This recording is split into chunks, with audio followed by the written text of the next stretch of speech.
Hello, and welcome to Cutoff Genes, the podcast that teaches you how to find your truth using nothing but DNA. I'm Julie Dixon Jackson, and I'm a genetic genealogist, heretofore known as a Gen Genie. I'm Renee Colbert, heretofore known as the question asker. I am Richard Castle, forthwith known. Forthright. Forthright? Not really. As the producer, I'm very excited about today's podcast. Yeah, it's big. Today's a big day, Julie. I don't know what you're talking about. Okay. All right. How are we doing, guys? Excited, honestly excited for this episode. I think your listeners are following along with the story. If you're just tuning in, go back. Yes. But we talk a lot about genealogy, but then you have your own insane story about it, and you tell a little bit of the story each time. Yes. And we've got No, stop talking. Just stop talking. Quite a fun No, stop talking. thing at the end. Stop talking. Yes, ma'am. All right, so let's start with Corrections Corner, shall we? Yes. Okay, the first one is, and this is not necessary, Rich will probably edit it out, but I said that I went to the National Library in Adelaide. It was actually the State Library in Adelaide. Oh my God, how are we still on the air? They should have ripped this away from us with that kind of mistake. Did you receive a cease and desist from Australia? None that I'm aware of. All right. Whew, by the skin of our teeth, we got out of that one. Here's Okay. another one that's dumb, but I don't want notes. I know I said my third great-grandfather from Ireland was Thomas and then corrected it to James. James was correct. Okay, good. You did it. Yeah, I lost sleep over that one. Okay. And here's one that might be important. In referring to why DNA testing last week, I said that the higher number of DNA markers tested, the further back the MRCA, the most recent common ancestor. Right. That is not true. Oh, okay. I was completely wrong about that. I went and double-checked, and I didn't know what I was talking about. The higher number of markers tested, and the amounts tested could be 12, 25, 37, 67, 111.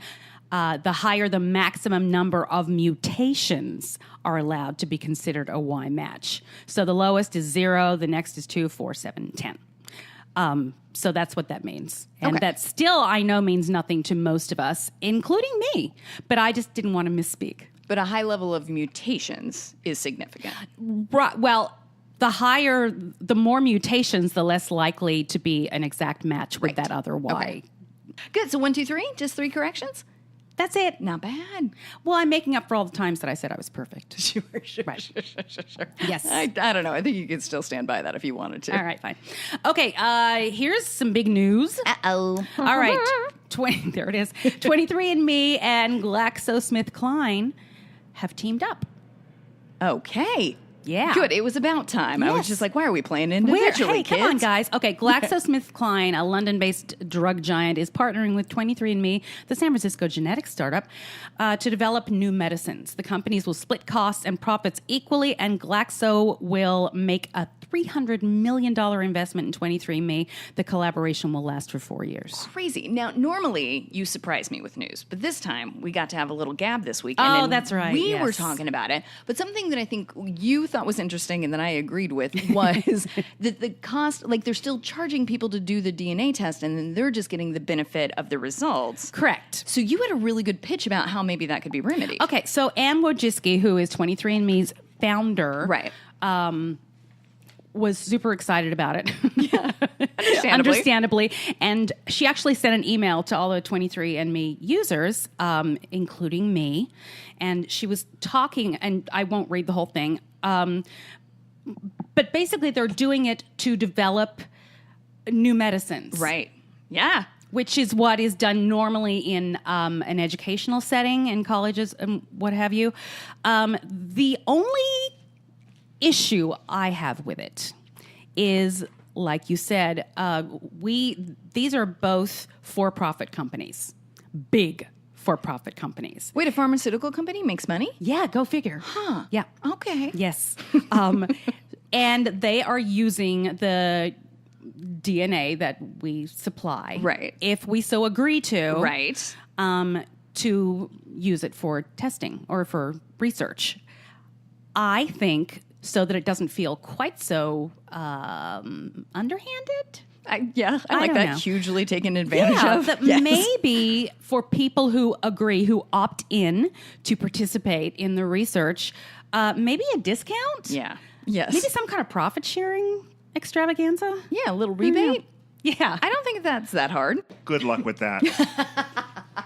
That's Well, fair. then, there could be a coup and we could all opt What out. about this? Then they'd be in trouble. We've all seen Jurassic Park, and you know the How do you know? animated DNA guy. What if they make that a plush toy and send that to you if you participate as just a little bit of a consolation prize? Yeah, I know, but you got this DNA puppet. That's fun. Worth it? I'm speechless. I have an idea. Since we have to opt in, maybe if we opt out, they might break off to another company, and it'll be called 23 and not me. That's Thank fun. you. That's fun. All right. So the bottom line is, go ahead. Oh, I was just going to say, overall, I think it's great. Well, I think it's good for humanity, absolutely. But at the same time, so keep in mind, once again, you can opt out at any time. Even if you've opted in before, you can now go back and change your settings to not opt in, and you'll still get matches. You'll still get all the other services that 23andMe provides. I have a question. When you go on there, do you have to physically go and opt out, or are you, in other words, is the default you are opting in? That's a good question. I don't know. I will check that for you and get back to you next week. Okay. There we go. That's a really good question. Two-part segment. Yep. I'm into it. Boom. Here's something that somebody mentioned on the page a few weeks ago that I didn't know. Uh-oh. Imagine. That doesn't sound right, but Yes, I'm listening. I know. Okay. So this is the thing.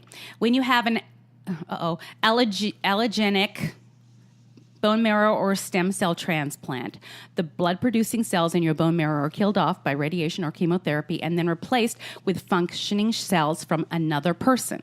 The technical term for this process is... Who cares? In allogenic transplants, DNA from your donor, the person donating Right. the replacement cells, travels along inside the cells that get transplanted, and you become a chimera at that point. Okay. I've heard of this before, but I didn't know that this could happen this way. A transplant with your own cells is called an autologous self-proportion transplant and does not affect your DNA makeup. However, if you're a chimera, you have two different sets of DNA. Whoa. That's pretty cool. Yeah. Okay. Boy, that's going to send 23andMe for a loop. Yeah. Well, 23andMe actually had something to say about that. Okay. So after the donor's cells take root in your body, you have two separate sets of DNA, which results come back when you have a DNA test after your transplant. Depends on which cells get tested. Whew. Okay. So this type of acquired chimerism is distinct from the rare form. Congenital chimerism. Yeah, it's not oh boy, easy. It's not easy. Happens when someone is born already having two distinct sets of DNA. That's basically the disappearing twin syndrome. Have Right. you heard about that? Yeah. Yes. Yeah. And Okay. sometimes they absorb their twins' DNA, so they have two different kinds of DNA. If they're identical twins, that wouldn't make a difference. Sure. However, if they're fraternal, it would be slightly different. Cool. This is disturbing to me because I just don't want to think about absorbing, my twin, in utero. And I don't know if anybody remembers a really bad movie Yes. from the 80s called Basket Case, where he had his little brother was like this attachment to his stomach that boy. he carried around. Oh, boy. And I've never forgotten it. And I'm sorry to put this on your listeners, but you know what? I've carried it around this long. You're going to have to listen to it Share now. the burden. I think we all got to funny do you a should Google. say that because Renee and I did a production of a show called Sideshow, and one of which was set in a sideshow, and one of the exhibits was called the fifth exhibit or the sixth Yeah, exhibit. the I can't sixth remember. exhibit, one of And them. our Yeah. particular version had somebody who had their parts of their twin attached to them, pretty great. like coming out of their stomach, and it was And just stays a that little way. disturbing. I Yeah. know. Okay. So it's disturbing, but you can make a great musical out of it. Absolutely, yes. Oh, they should make a musical just about that. They should. But I will say, getting back to the news, that what happens then if you are trying to trace your family tree and you find out you have someone in there who's had some kind of transplant, and then they are falsely identified as a relative? Right. Great question. But first, Rich, you were the one who brought up Basket Case. And then we're just like, let's get back to the news. We're going to talk about the detour I want to talk about. Then we can bring it back in. I already have enough nightmares. Please, Renee. Fair. Okay. Touche. But to answer Rich's question, what do you think about that?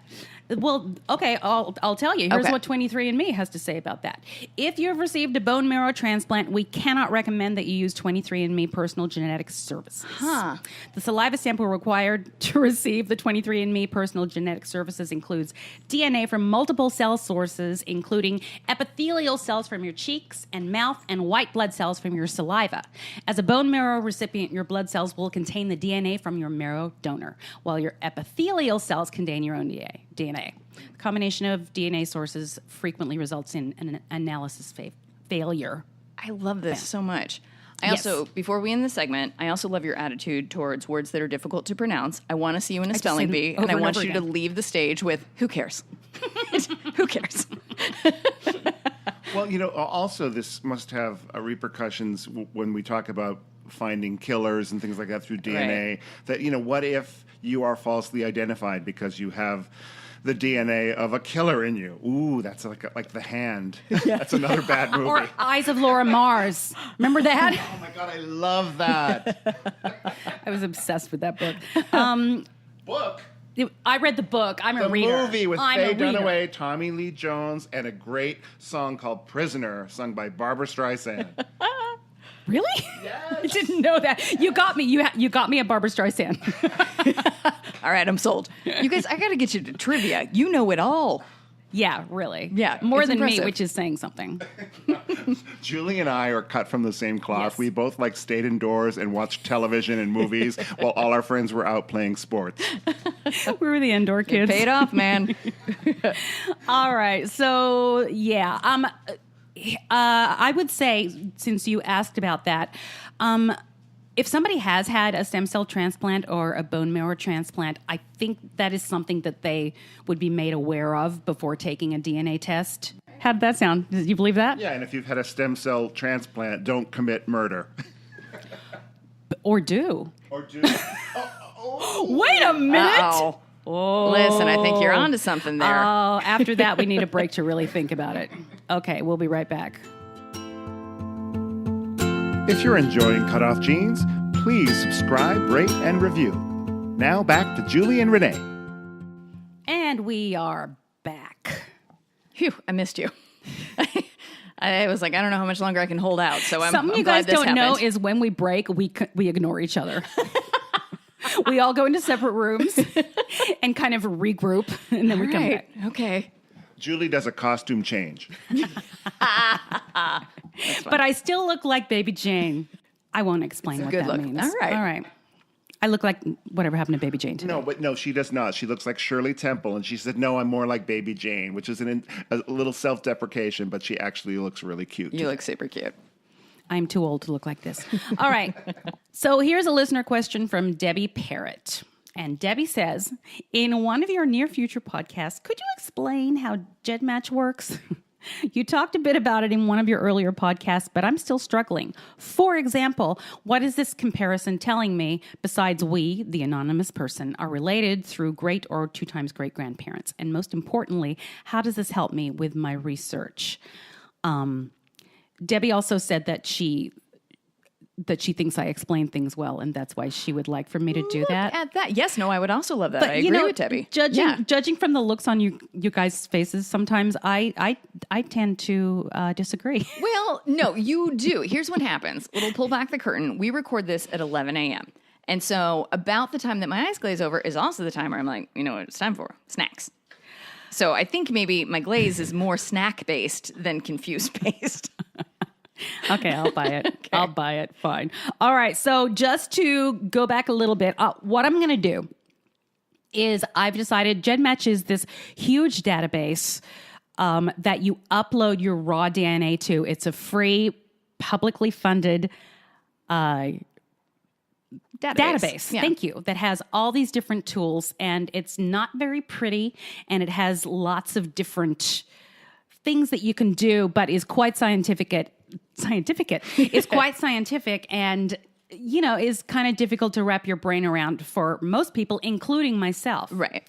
So what I'm going to attempt to do is week by week break down GEDmatch just a little bit from the most simple of tools, Right.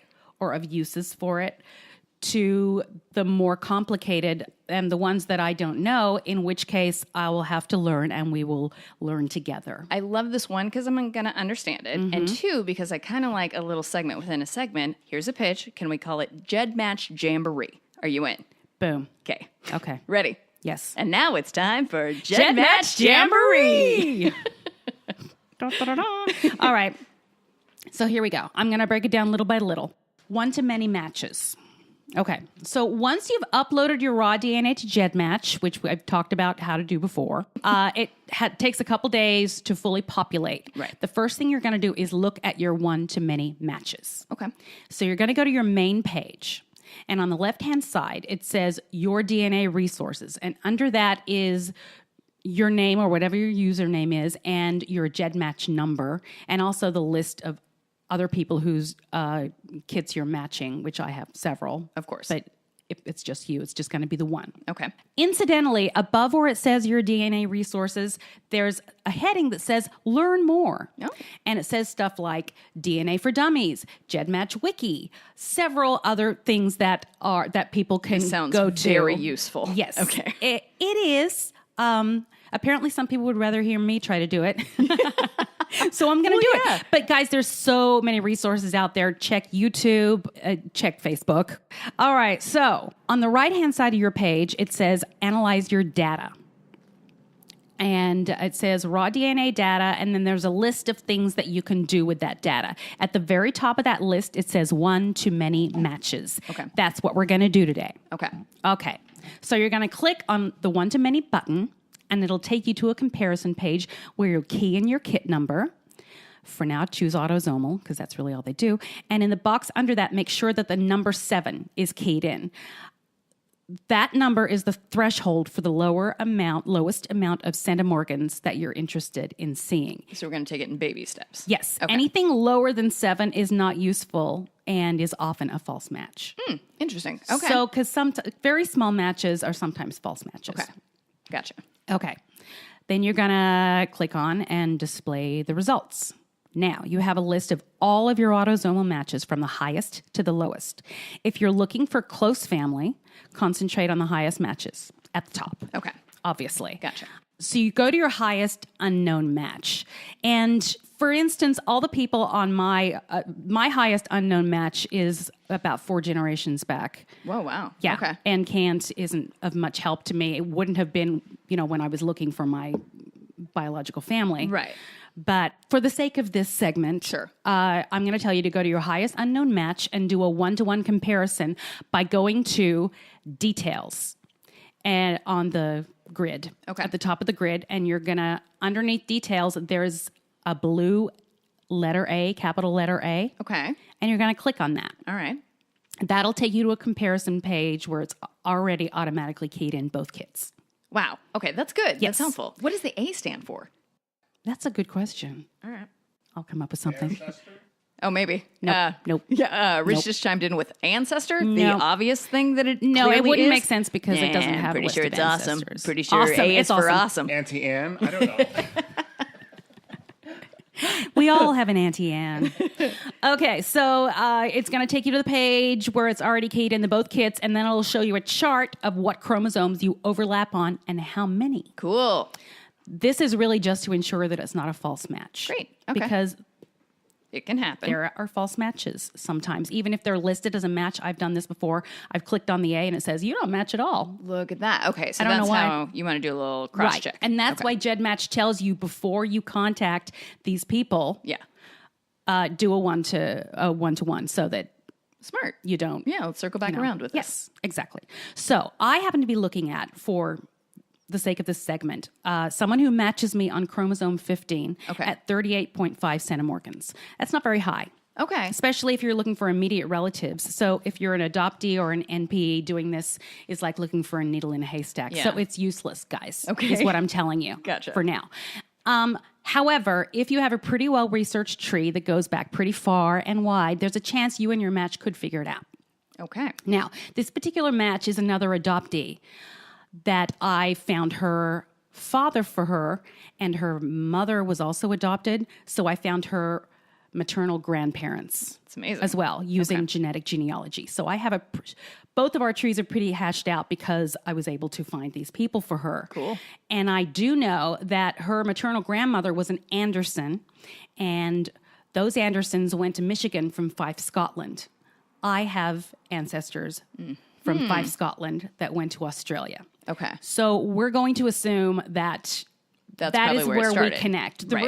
reason we're connected at all, I helped her find these people, is that we are a genetic match. And I think we've just found out what A stands for. Yeah. Anderson. There we Yes, are. which Andersons do you match? Right. We all have I do have Andersons on both sides of my family, so it's a thing. There's a lot of thing. Andersons, especially in Scotland, guys. So I haven't figured out exactly where the connection is, but I'm more than reasonably sure that that's how she and I connect. That's amazing. Yeah, we'll get to Okay. it one day. Great. Anyway, if you don't know that person, if I didn't know her, I'd go back to the third box in where it says GED, GEDcom. Okay. We know what that is, or WikiTree.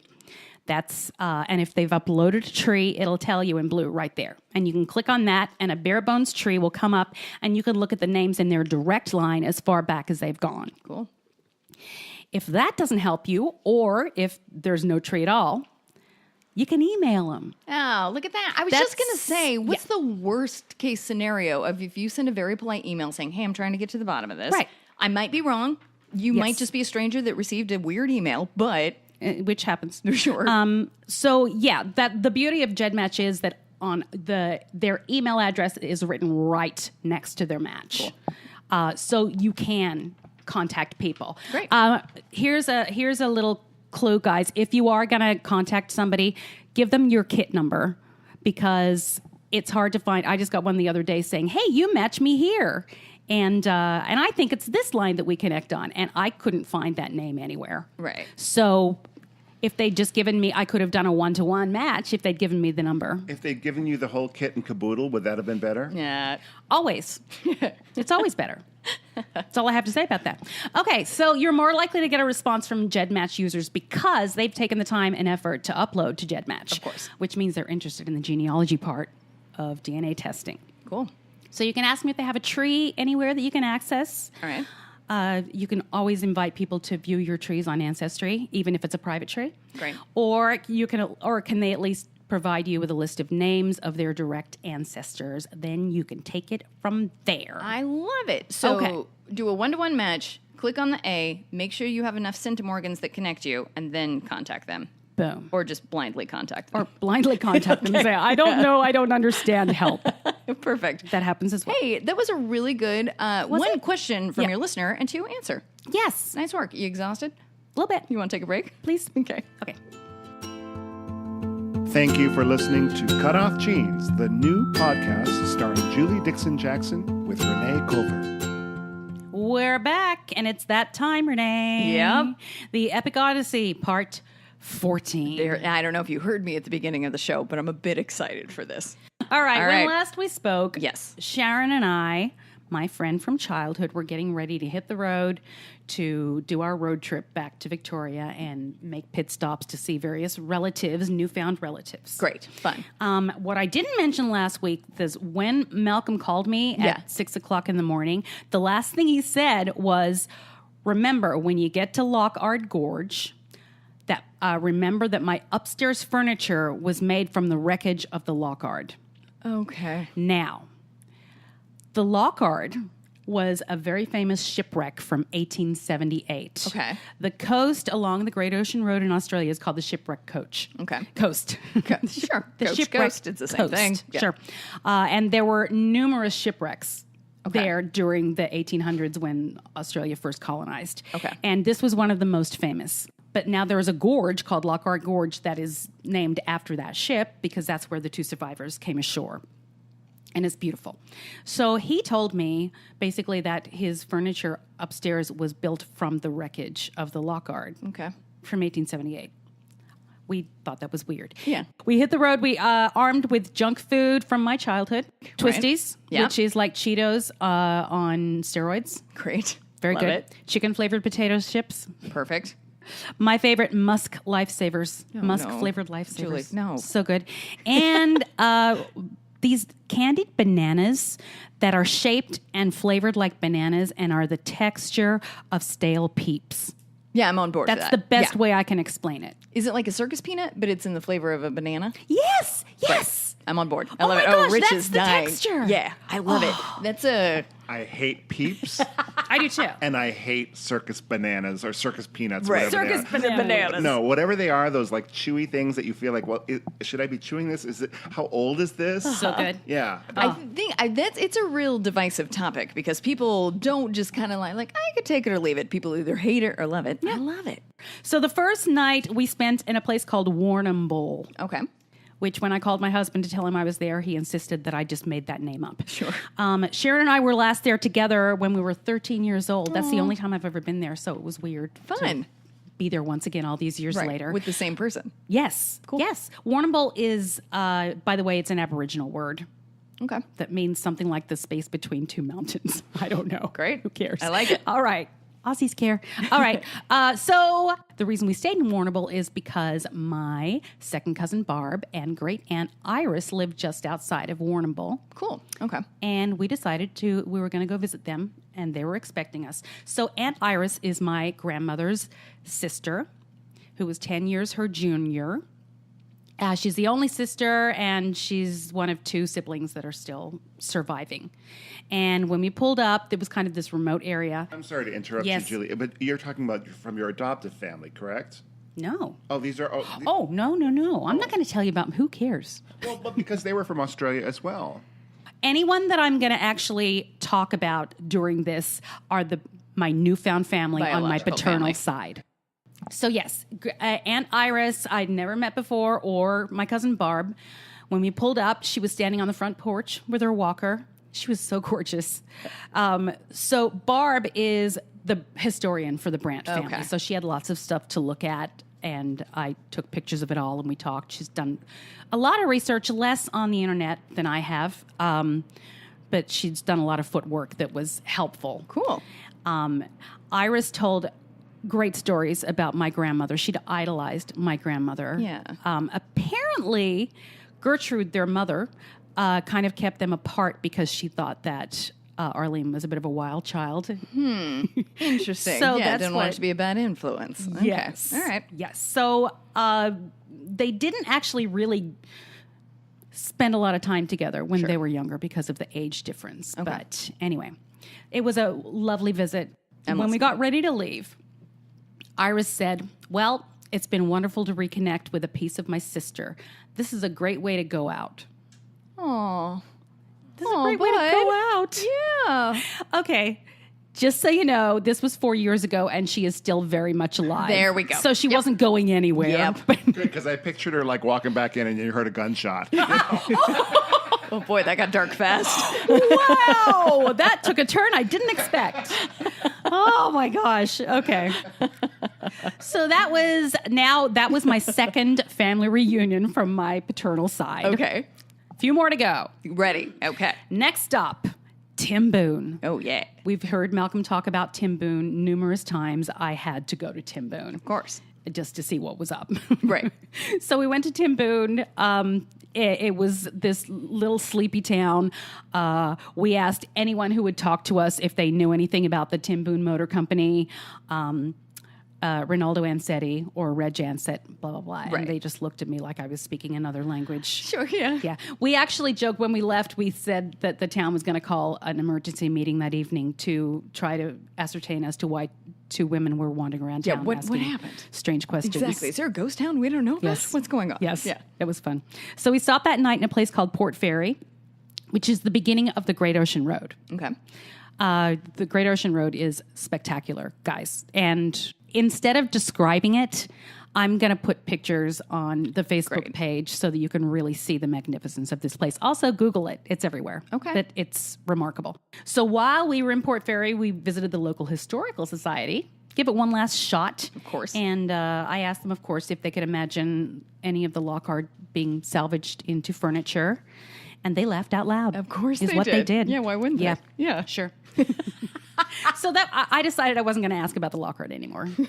But we did go to Lockhart Gorge. I spent the whole time saying, "Oh my God!" every time we go around a corner because it was just so spectacular. breathtaking. Right.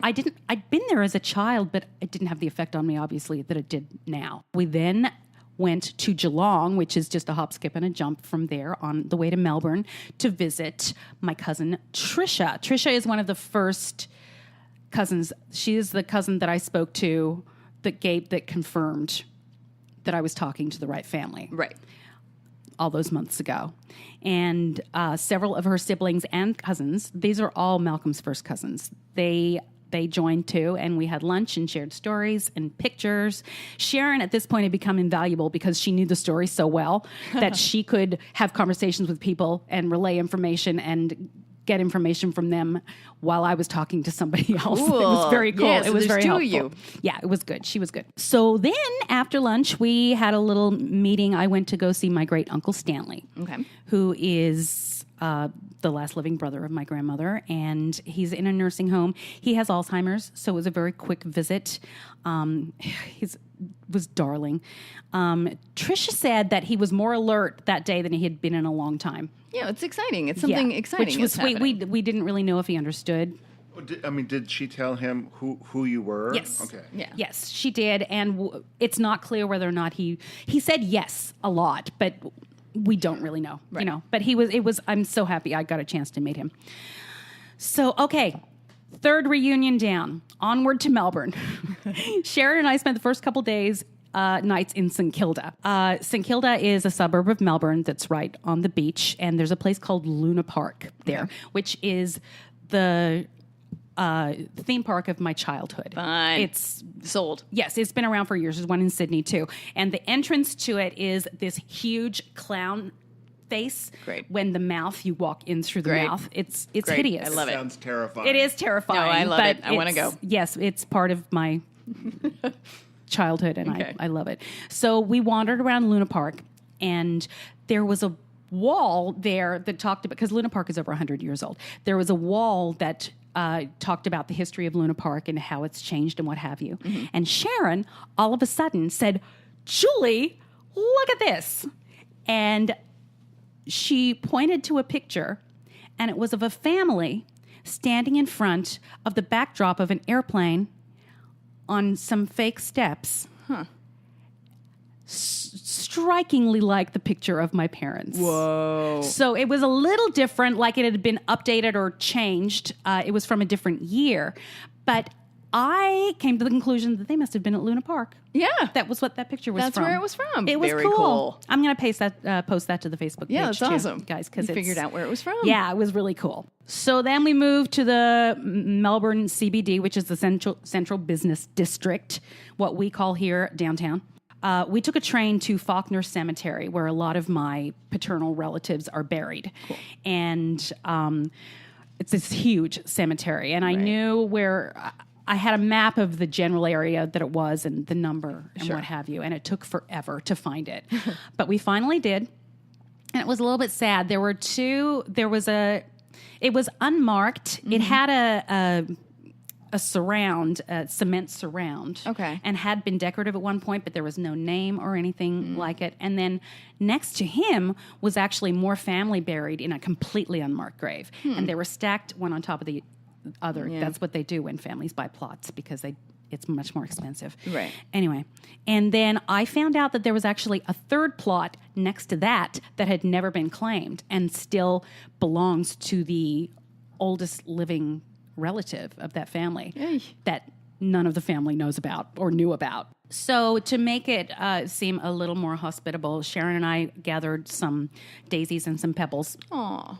And we made a little grave marker for Clary, and just to make it, you guys, it's you know, really nice. just I like to leave that. it there. Yeah. And I picked up, I found a little rock shaped like a heart, and Perfect. I took that with me. Yes.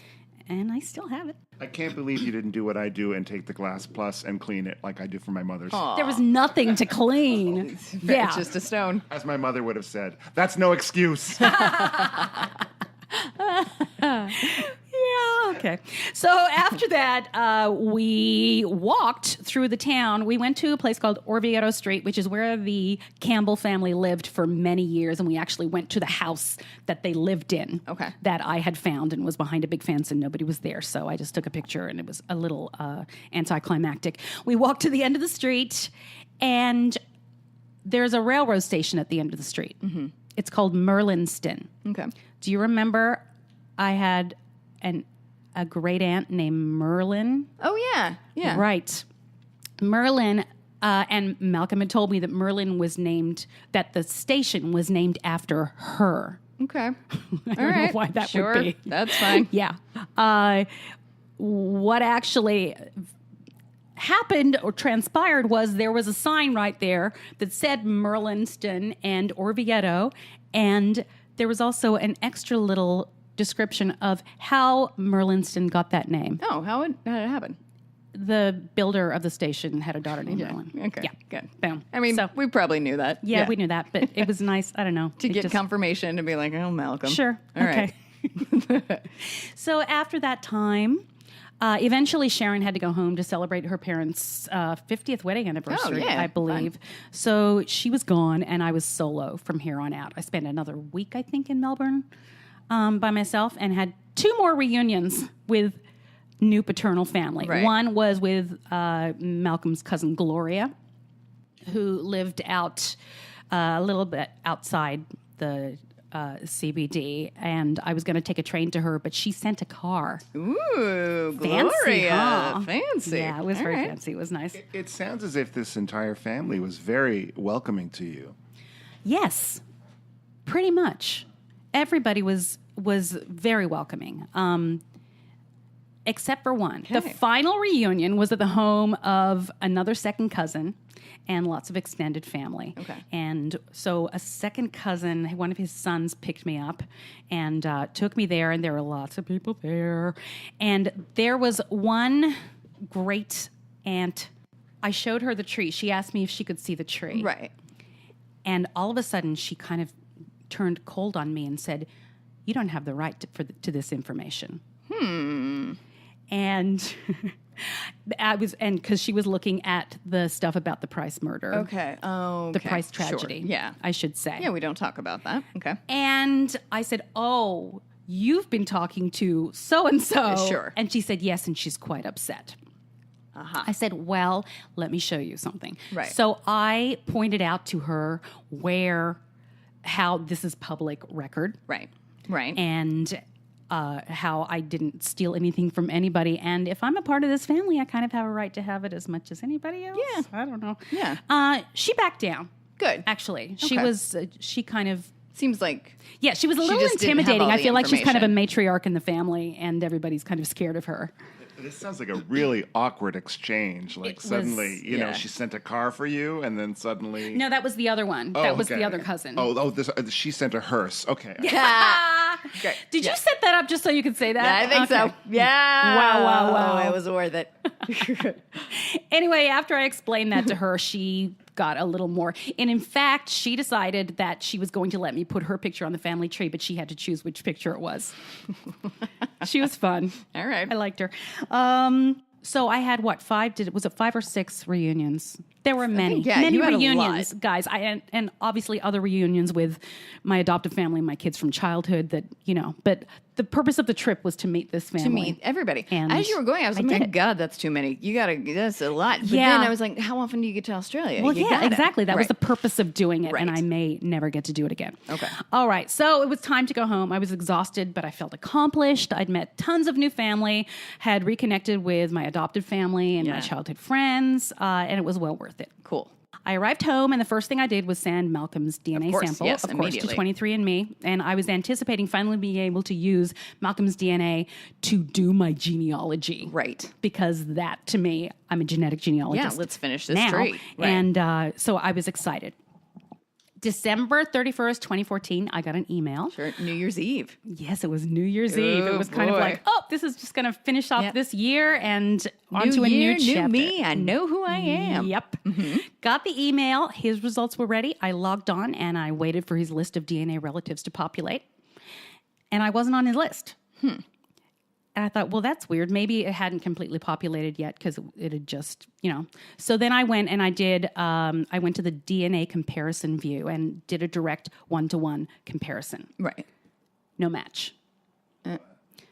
So according to 23andMe, there was absolutely no DNA shared between Malcolm and myself. Julie.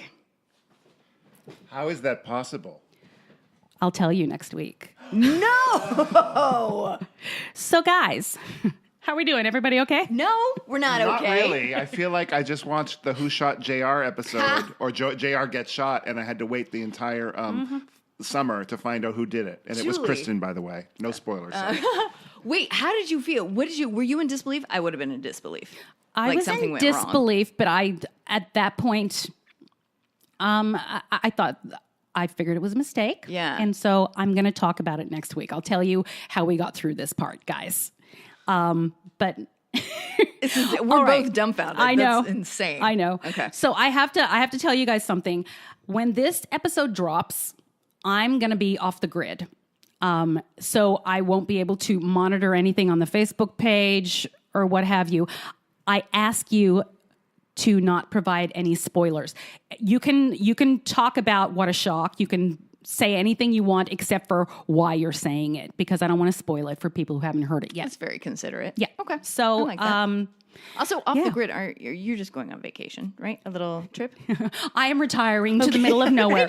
All right. I just didn't want it to be like I'm going and hiding while this episode comes out. You're like, no, I'm just going on vacation. Because I'm scared of the backlash. Right. No, I'm going glamping, if you must know. I love it. Yes. Good. And well deserved. You deserve a little vacation. So that's the end. Please, no spoilers. You can talk as much as you want without giving anything away. Renee, yeah, tell people about yourself. I would love to. I've got a podcast called Can I Pet Your Dog? And I'm on Instagram at Renee S. Colvert. And I am Richard Castle. I have a website, richardcastle.com, or you can follow me on Twitter at Castle Songs. Boom. I am Julie Dixon Jackson, a.k.a. Jules Jackson. on Twitter. You can find us at the Cutoff Genes Podcast on Facebook. Just request and answer a very simple question and come on in and play. The water is fine. On Twitter, I already told you I'm at Jules Jackson. The podcast is Cutoff Genes Pod on Twitter, or at Cutoff Genes Pod.